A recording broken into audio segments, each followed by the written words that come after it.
Assalamualaikum warahmatullahi wabarakatuh.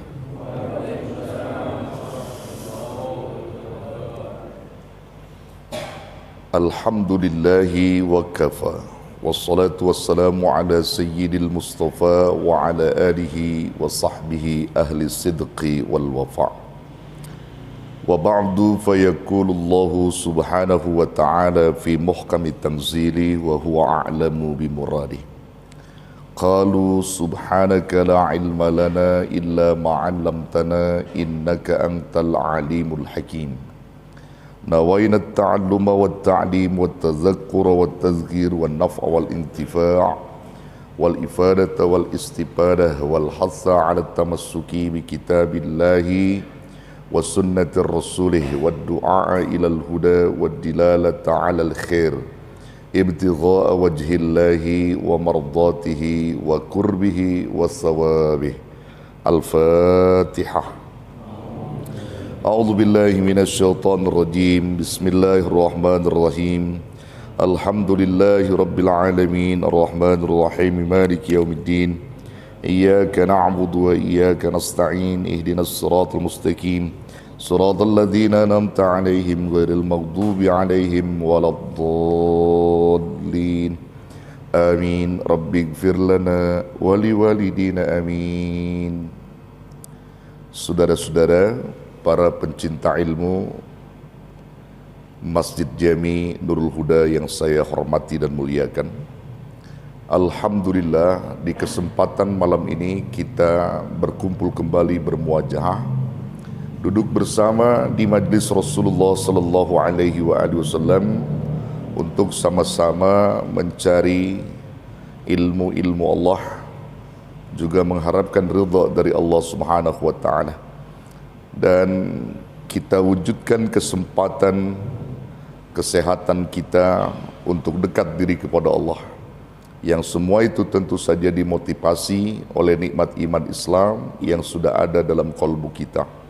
Yakinkan ketika dua nikmat itu ada dalam kolbu kita, yaitu iman dan Islam, maka segala aktivitas ubudiyah kita, muamalah kita terhitung dan diijabah Allah Subhanahu wa taala. Kalau iman Islam lekat dalam kolbu, diyakinkan bahwa aktivitas kita itu akan menuju pada keberkahan. Namun ketika iman Islam itu tidak ada, kita hanya sebatas ikut-ikutan, sebenarnya tidak ada konsep iman dalam dirinya, maka sesungguhnya hal itu akan tertolak, akan ditolak oleh Allah Subhanahu wa taala. Jadi harus dasar nikmat iman Islam dulu. Jadi ketika iman Islam itu ada, maka bersyukurlah kepada Allah, kita bisa hadir, diberi kemudahan oleh Allah untuk bisa melangkahkan kaki, hadir di majlis ilmu, majlisnya Rasulullah sallallahu alaihi wasallam. Saudara, kita lanjut kembali kajian kitab kita. Kita lagi berbicara tentang konsep orang-orang yang takut kepada Allah serta mengharapkan ridha dari Allah Subhanahu wa taala. Dan kita sudah uraikan satu persatu bagaimana tingkatan takut itu, juga termasuk kita uraikan kelompok-kelompok manusia di dalam menyikapi sikap takutnya kepada Allah Subhanahu wa taala. Dan orang-orang yang takut kepada Allah, yang benar-benar mereka itu memperjuangkan dirinya untuk dekat dengan Allah dan ingin meraih pahala, meraih ridha dan rahmat dari Allah, maka mereka sungguh-sungguh di dalam beramaliyah. Tanpa ada kesungguhan dalam amal yang dimotivasi oleh iman Islam, maka manusia tidak akan pernah mungkin bisa melakukan amal. Kesungguhan inilah yang menjadi peran bagi orang-orang yang takut kepada Allah, bagi orang-orang yang beriman kepada Allah. Terkadang orang sulit melihat kebenaran, tetapi terkadang pula banyak orang yang mudah melihat kebenaran. Ada apa di balik itu semua? Lalu apa yang dirasakan bagi orang-orang yang sulit menerima kebenaran? Lalu apa pula orang-orang yang mudah menerima kebenaran? Bahkan bisa dia lihat kebenaran itu dengan mata lahir dan batinnya, sehingga memudahkan mereka untuk bergegas mengambil kebenaran itu. tapi ada juga orang-orang yang sulit menerima kebenaran, sekalipun kebenaran itu ada di mata mereka, sekalipun kebenaran itu dekat dengan mereka, tapi justru mereka tak pernah untuk meraihnya dengan cepat. Di sini persoalannya, saudara. Orang-orang yang takut kepada Allah, yang diisi dengan keimanan yang kuat dari Allah, maka jangan kebenaran di depan mata, kebenaran yang tak terlihat oleh mata pun mereka akan cari dan kejar itu. Karena prinsip kebenaran yang ada pada diri orang-orang beriman, setiap kebenaran itu adalah Allah. Al-Haqq, Allah adalah benar. Setiap kebenaran yang diraih itu adalah Allah. Kalau orang itu menuju pada majlis-majlis ilmu misalnya, menuju pada hal-hal yang diperintah Allah, hakikatnya mereka lagi menuju Allah. Hakikatnya mereka lagi berjumpa dengan Allah Subhanahu wa ta'ala. Kita lihat, saudara, uraian kitab berikutnya yang kita bahas. Ya, mohon disimak. Bismillahirrahmanirrahim. Al-haqqu laisa bimahjubin wa innamal mahjubu anta an nadhari ilaih idh law hajabahu syai'un la satarahu ma hajabah walau kana lahu sairun lakana liwujudihi hasirun wa kullu hasirin li syai'in fahuwa lahu qahirun wa huwal qahiru fawqa ibadih. Ini ada satu ungkapan ulama yang menerangkan dan menjelaskan al-haqqu laisa bimahjubin. Kebenaran itu tak akan pernah bisa terhalang. Maksudnya di situ Allah tidak akan pernah bisa terhalang. Wa innamal mahjubu anta 'anin nadhari ilaih. Akan tetapi engkaulah yang terhalang dari melihatnya.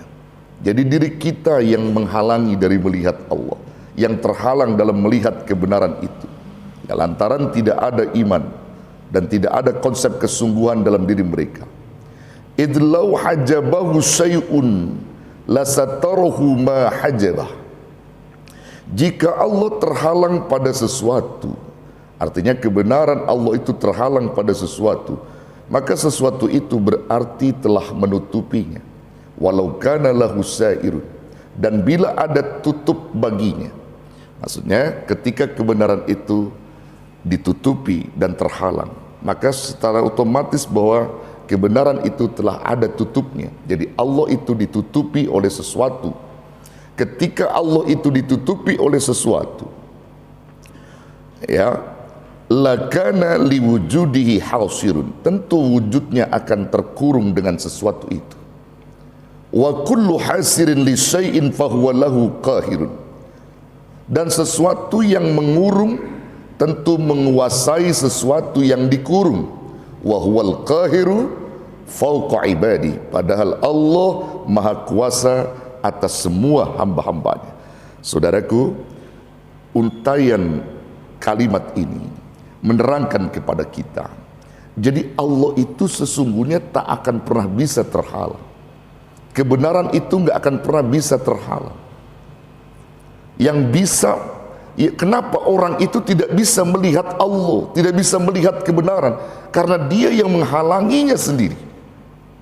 Dengan apa? Dengan nafsu-nafsu syahwatnya, dengan nafsu-nafsu yang timbul pada dirinya, sehingga sulit menerima kebenaran. Iman ditaruh di belakang mereka, sementara nafsu menjadi panglima mereka. Itu yang susah.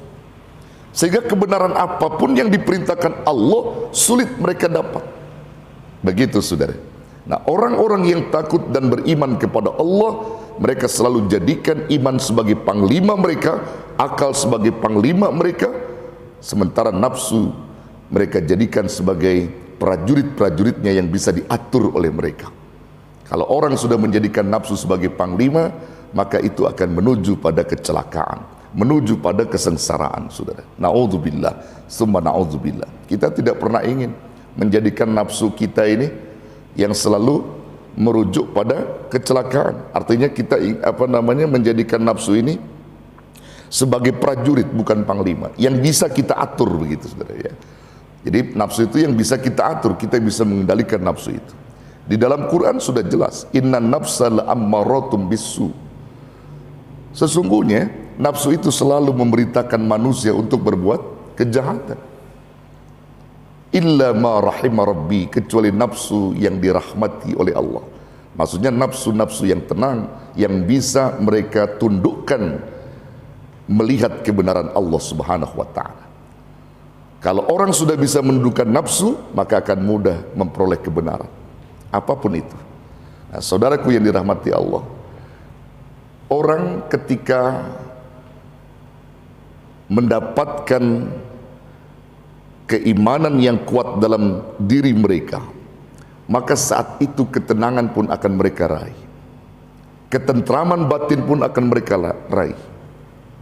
Tapi ketika orang keluar daripada imannya, hidupnya gersang, dan mereka merasakan bahwa tidak ada Tuhan dalam kalbu mereka.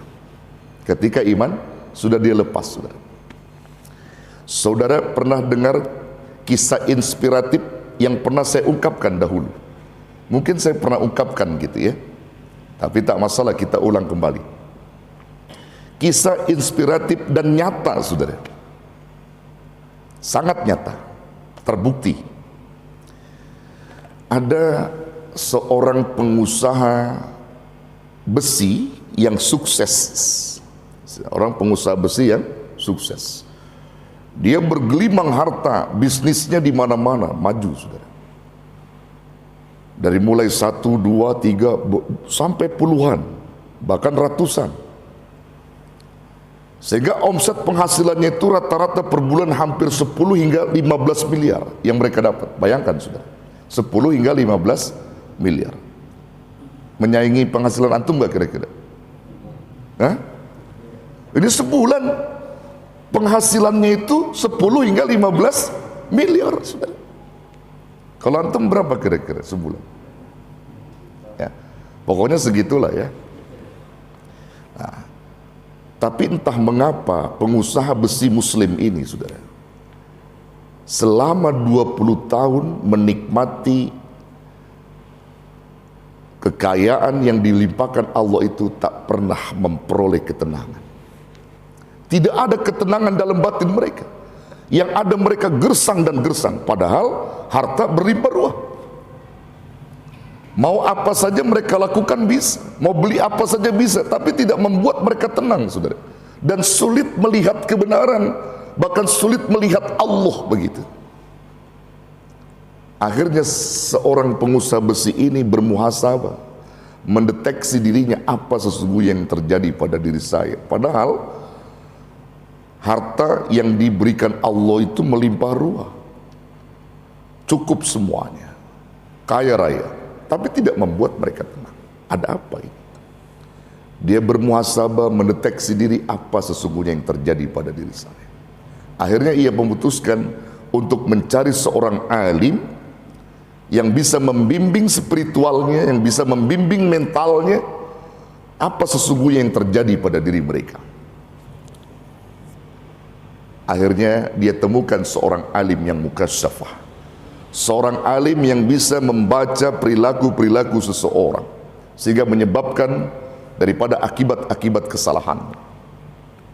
Dia berkunjung, datang ke seorang alim yang mukasyafah dengan mengulus salam, assalamualaikum ya syekh, waalaikumsalam. Dia perkenalkan dirinya, bahkan dia ceritakan tentang identitas dirinya dan siapa dia, bahwa dia seorang pengusaha sukses, pengusaha besi yang memiliki banyak perusahaan di mana-mana, bahkan penghasilan yang bombastis begitu.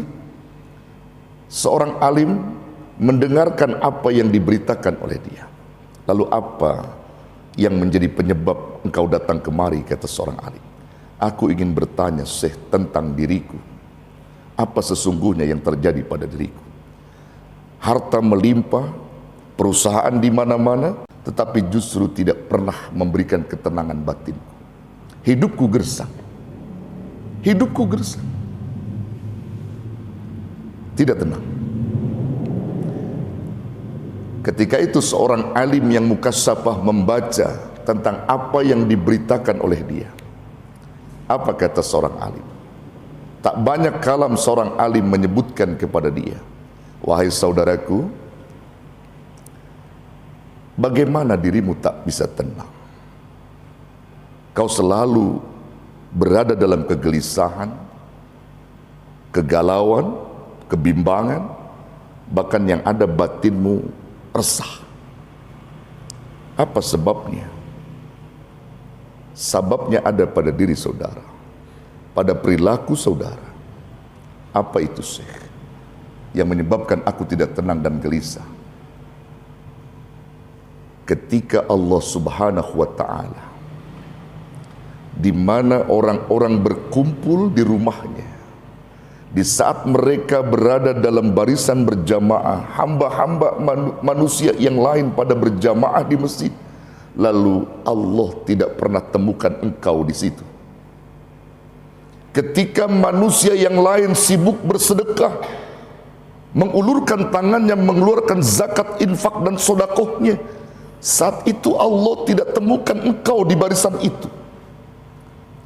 Ketika manusia-manusia, hamba-hamba Allah bangkit di waktu malam, sujud, tersungkur dia kepada Allah, dia sujud pada Allah, berdoa, bermunajat kepada Allah, Allah pun tidak temukan engkau di waktu-waktu itu.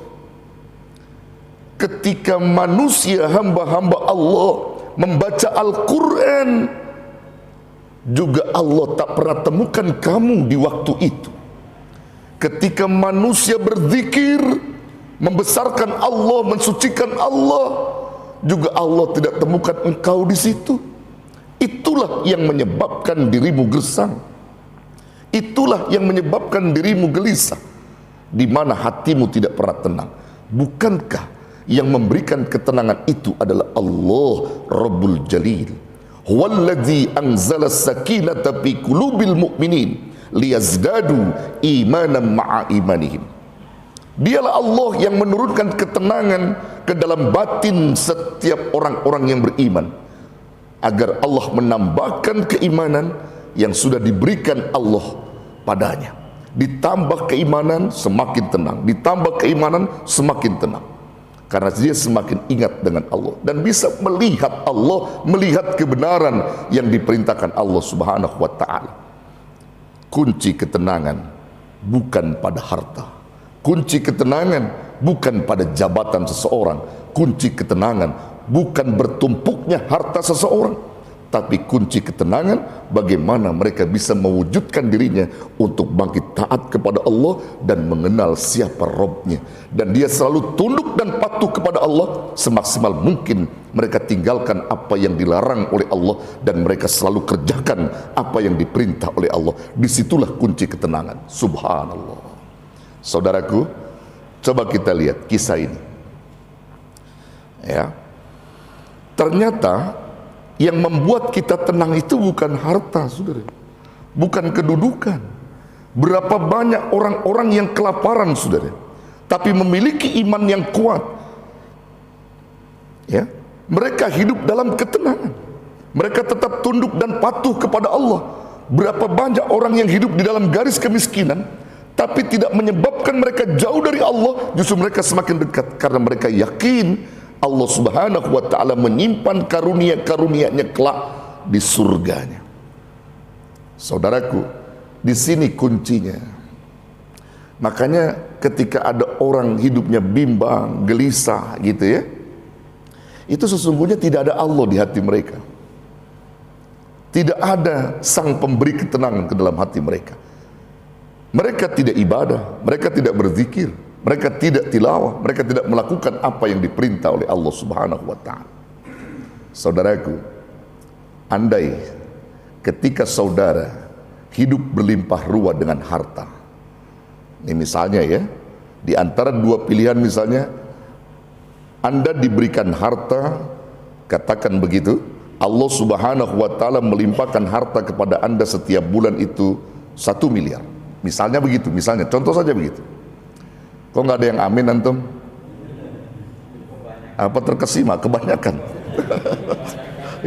Kebanyakan, saudara ya. Ya katakan saja seperti itu, katakan saja begitu ya.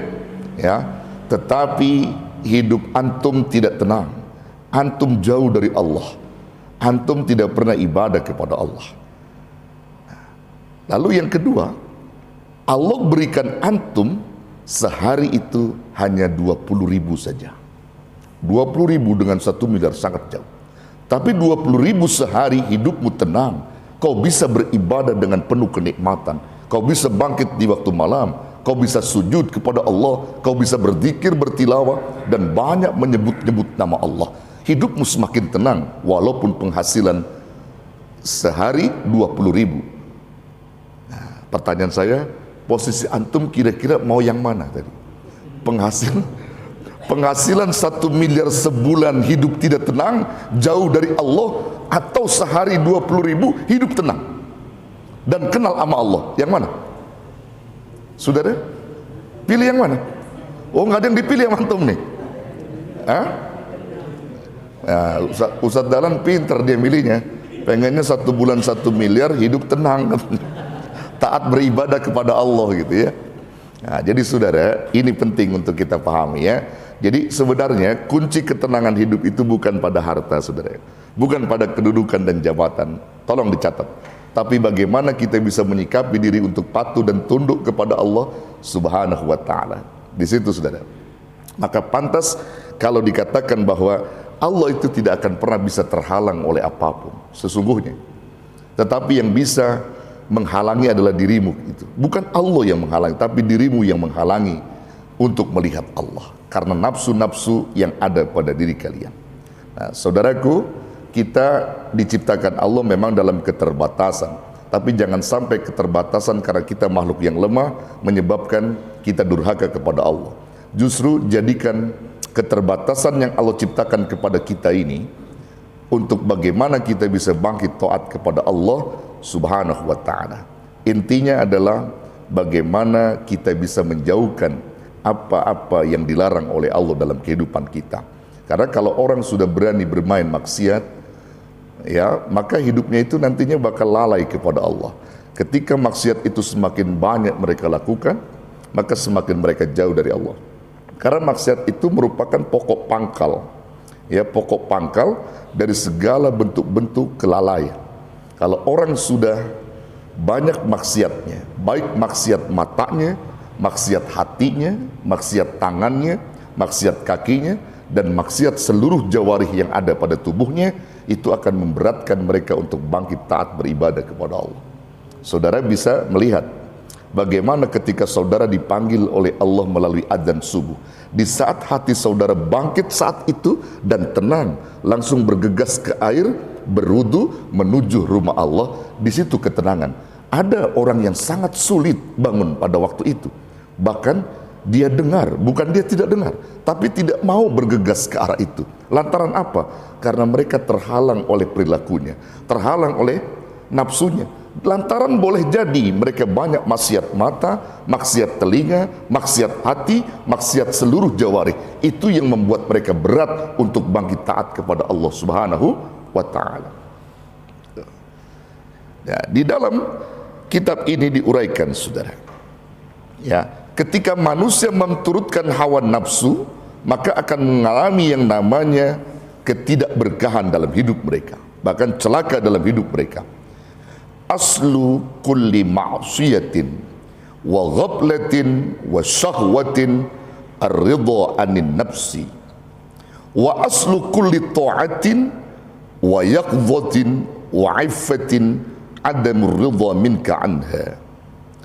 Aslu kulli ma'siyatin, pokok pangkal segala maksiat, wa ghaflati, dan kelalaian, wa syahwatin, dan menuruti keinginan hawa nafsu, ya, artinya wa syahwatin itu syahwat, ar-ridha anin nafsi, mereka ridho kepada nafsu itu, mereka mengikuti keinginan nafsu. Jadi yang menyebabkan sebagai pokok pangkal maksiat, kelalaian, dan juga termasuk syahwat karena mereka ridho kepada nafsunya itu. Maksudnya mereka tunduk sama nafsunya, saudara. Itu yang tadi saya bilang, mereka disetir oleh nafsunya. Mereka tunduk sama nafsunya, mengikuti keinginan nafsu. maka disitulah yang menjadi pokok pangkal kemaksiatan, kelalaian dan syahwat. Nafsunya, saudara. Nah, tetapi sebaliknya, wa aslu kulli ta'atin wa yaqdhatin wa iffatin adam ridha minka anha. Pokok pangkal segala ketaatan, wa yaqdhatin dan kewaspadaan, wa iffatin dan kesucian diri, adam ridha minka anha adalah engkau tidak ridha terhadap hawa nafsu yang ada pada kalian. Maksudnya kita itu justru mampu mengendalikan hawa nafsu kita. Maka disitulah kunci taat sebenarnya. Kunci-kunci ketaatan, kewaspadaan ada sama kita kalau kita mampu menundukkan hawa nafsu kita. Saudara yang dirahmati Allah, kita menginginkan hidup yang tentunya dalam hal ini keselamatan dunia dan akhirat kita. Kita takut kepada Allah bukan lantaran kita menjauh dari Allah. Takutnya kita kepada Allah bukan jauh, tetapi kita mendekat untuk menjalankan ketaatan-ketaatan yang diperintahkan Allah kepada kita. Kalau orang-orang sudah mampu mewujudkan bagaimana rasa takut dia kepada Allah, lalu kemudian dia bangkit taat, maka beruntunglah dia. Insya Allah beruntung, saudara. Kalau orang yang sudah mewujudkan ketaatannya karena rasa takutnya dia kepada Allah Subhanahu wa Ta'ala. Nah, kalau kita merenung saja, saudara, ya, merenung aja, kita renung-renung. Makanya bahasa muhasabah itu kan kalau di dalam perintah agama itu penting, Pak. Bahkan kalau kita muhasabah itu sebenarnya bukan tiap tahun, Pak. Pikulis sa'a kita bermuhasabah. Hasibu anfusakum qabla an tuhasabu. Ya, hisablah diri kalian sebelum kalian dihisab oleh Allah. Jadi maksudnya setiap saat kita menghisab diri kita. Terus kita hitung itu. Kalau kita merenung nih, saudara, ya, Allah sudah memberikan begitu banyak nikmat kepada kita. Sebut saja hitung dari mulai akil balik lah, karena di situ taklif kita terhitung, beban kita terhitung antara dosa dan tidak di situ. Ya, pada taklif kita balik. Sejak balik sampai umur kita sekarang, berapa banyak nikmat-nikmat yang sudah Allah berikan kepada kita. Dari hirupan udara segar sejak akil balik sampai sekarang. Kita ini aja muhasabah. Lalu kalau kita mengukur semua itu, andai saja Allah meminta bayaran kepada kita dari oksigen yang kita hirup selama ini, berapa banyak uang yang harus kita keluarkan untuk Allah? Dan apakah selama ini Allah meminta itu? Tidak. Allah berikan nikmat mata kita, bisa melihat semenjak akil balik sampai saat ini kita masih bisa melihat. Lalu berapakah uang yang harus kita keluarkan andai Allah meminta untuk dibayar nikmat mata kita? Mampukah kita membayarnya? Dan Allah tidak pernah meminta itu. Nikmat telinga, semenjak akil balik kita sudah diperdengarkan oleh Allah dan sudah bisa mendengar. Sampai saat ini, berapa banyak nikmat yang sudah Allah kucurkan dari telinga kita. Dan berapa rupiahkah kalau sekiranya Allah meminta bayaran untuk kita bayar kepada Allah? Tak akan pernah bisa diukur dengan harga berapapun, nominal berapapun. Tapi Allah tidak meminta itu. Kedua tangan kita yang selama ini bisa bergerak ke kanan dan ke kiri, Allah berikan nikmat gerak tangan kita. Semenjak akil balik sampai saat ini, adakah permintaan Allah untuk membayar daripada nikmat gerak tangan kita itu? Tidak. Kedua kaki kita bisa berjalan semenjak akil balik sampai saat ini. Apakah Allah meminta bayaran? Tidak. Allah tidak pernah minta itu semua. Tapi Allah hanya menginginkan mengembalikan fitrah kamu. Allah cuma melihat dan menginginkan supaya fitrahmu berjalan, kesucianmu itu berjalan sebagaimana hak ciptaku yang aku ciptakan kepada kalian, bahwa engkau kuciptakan memiliki tujuan hidup untuk beribadah kepadaku. Itu saja. Jadi kalau kamu sudah mewujudkan ibadahmu kepadaku, itu artinya kamu sudah bersyukur kepadaku. Fitrahmu berjalan, itu saja. Kau tak perlu bayar nikmat matamu, kau tak perlu bayar nikmat telingamu, kau tak perlu bayar nikmat lisanmu, tangan dan kakimu. Tak perlu bayar. Beribadah saja. Kalau kita renung itu, saudara, subhanallah, maka kita semakin dekat dengan Allah. Kita semakin takut kepada Allah Subhanahu wa ta'ala. Pernah terjadi dialog antara seorang anak yang saleh, umurnya masih 7 tahun. Dia berdialog dengan ayahnya. Ketika dia berdialog, apa yang dia tanya? Wahai ayah, ya, bisakah manusia sepanjang hidupnya sebelum dia menemui ajal, bahwa manusia itu tidak punya dosa? Bisakah, wahai ayah? Apa kata ayahnya? Tentu saja tidak bisa. Nah, manusia selalu diliputi dengan dosa. Bagaimana kalau 1 tahun, ayah? Andai manusia diberi hidup 1 tahun, apakah dalam 1 tahun itu manusia tidak punya dosa? Bisa tidak, ayah? Tentu tidak bisa juga. Walau 1 tahun manusia tetap punya dosa.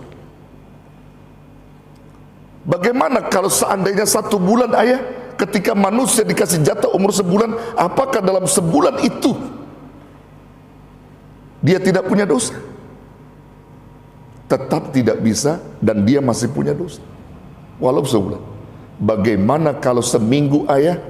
Apakah manusia bisa tidak punya dosa dalam waktu seminggu?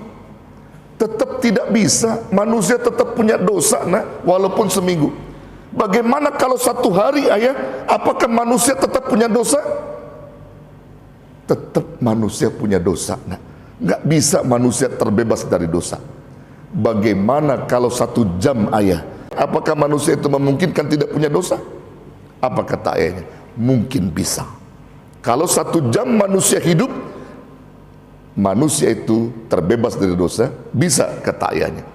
Saat mendengar bisa dari ayahnya, langsung anaknya berkata, kalau begitu, ayah, aku akan ukir hidupku setiap 1 jam sekali untuk taat kepada Allah Subhanahu wa ta'ala. 1 jam taat, 1 jam lagi taat, berikut sampai menjelang ajalnya. Subhanallah. Agar ia kembali kepada Allah, pulang ke rahmatullah, saat itu tidak membawa dosa. Masya Allah. Ini artinya berpikir kita, muhasabah kita bukan tahunan, tapi bagaimana setiap 1 jam sekali kita harus bermuhasabah pada diri kita. Itu yang diperintah, saudara.